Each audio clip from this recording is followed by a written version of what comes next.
Hello everyone, welcome back to the Albano YouTube channel, where today I'm going to give you my full review on the Fanatec ClubSport Shifter SQ V1.5.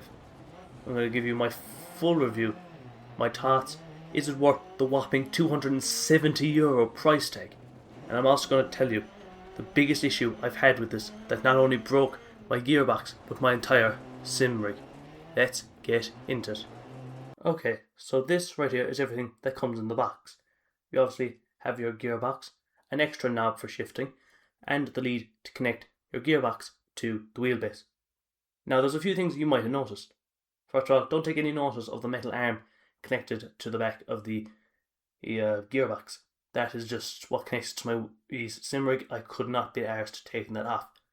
Might also notice there's a few extra beads added to the wire. I'll get to that in a moment. Same as what I'll get to, there's a piece of timber in between the gearbox and the arm. Now let's go over a few features of the gearbox. First off, you'll notice there are sliders on each side of the gearbox. This is to change it from sequential to H pattern. Yes, this is one of the major selling points for this gearbox. Whilst many sim racers have to decide between a H pattern shifter or a sequential shifter, this has it all in one. You simply just slide the slider across to go to sequential and slide it back to go to H pattern. Another very cool feature is it is extremely easy to swap from this knob to this knob. All you need to do is simply just twist it off and you can swap this on. I won't take it off because it takes quite a while actually. So let's talk about H pattern. It's pretty simple, just like your normal H pattern. First, second, and so on. A few things that some people might get stuck on. How do I get into reverse and how do I get into seventh? Pretty easy. Just press down on the gear knob and you go all the way over here and up. That's 7th gear. Back here, press down all the way over to the other side. That's reverse. It is actually just that simple. Next, let's talk about sequential. There's not much really to talk about other than it is pretty good. It is incredibly stiff, but you can actually change that. There is a hole on this side of it here, but unfortunately I do have that covered. But if you do ever want to change the stiffness, by all means do it. There's a tool in the box that I've actually lost that can do it for you. Now, as I'm an absolute idiot, I'm recording this with one of my hands, so it looks very clunky trying to shift it down and up for the video. I do apologise, but just that's a little demonstration on how stiff it is. It's pretty good, and that's the one I think most sim racers will use. Another great thing is that actually overrides the existing paddle shifters. So this works with literally any game. Say you want to play F1 with a sequential shifter for some reason, by all means do it. Want to do a set of cars of competizione? By all means do it. I think the one downside is you can't map it as a handbrake.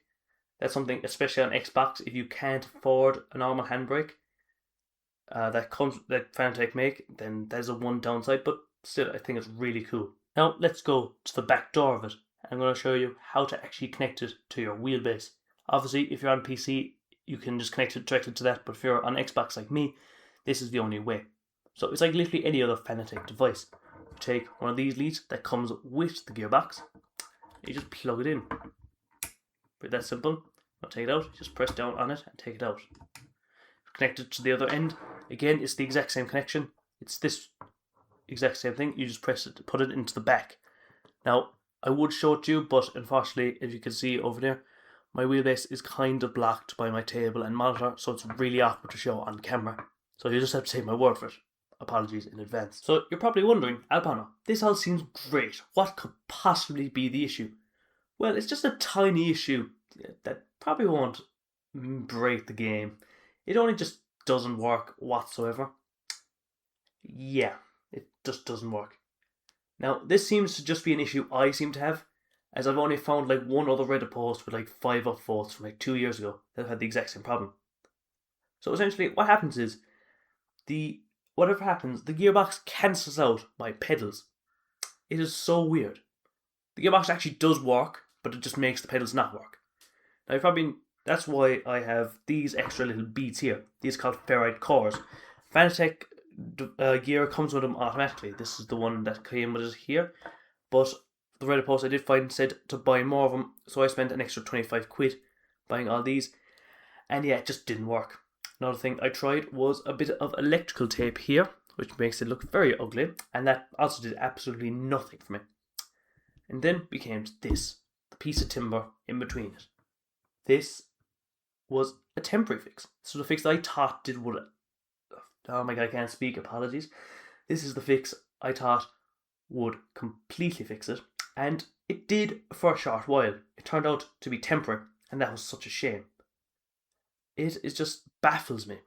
And I've gone over and back with Fanatec Sport Team, who, shout out to them, they're absolutely fantastic. But they even sent me a replacement for both this and my wheelbase. But no cigar.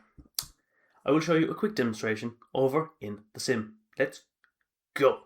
So this is me in just a normal game of Dirt Rally 2.0.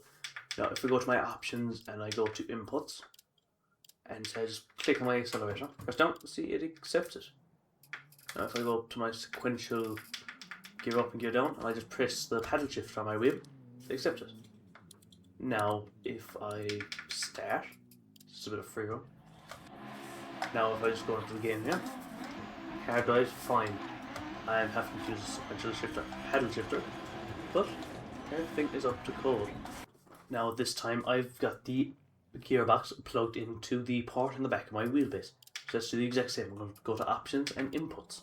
Click my steering wheel. Let's click on the accelerator. And for some reason, the input doesn't track it. If I go to, I don't know, we'll go to gear 1. For some reason, it does actually track the gearbox. It is so weird. And if I go into it, nothing. See, everything works fine. Except for my pedals, even my wheel actually works, but it's just my pedals for some reason doesn't work. This is so frustrating. So finally, what is my verdict? When this gearbox works, it is amazing. It's everything I could have wanted in a gearbox. It has all the features any sim racer would ever want. But that's the thing, it just doesn't work, and that's why I'm really slow to recommend it. This does seem to be an issue only I have, but I've heard 100 different issues with both this and other Fanatec gear. It is one of the big downsides and talk points of Fanatec as a brand themselves. There are just so many issues, and at such a high price point, I would be so slow to recommend it. If you play a lot of rally sims, or even drifting, 100% I would think this would be an investment definitely to look into.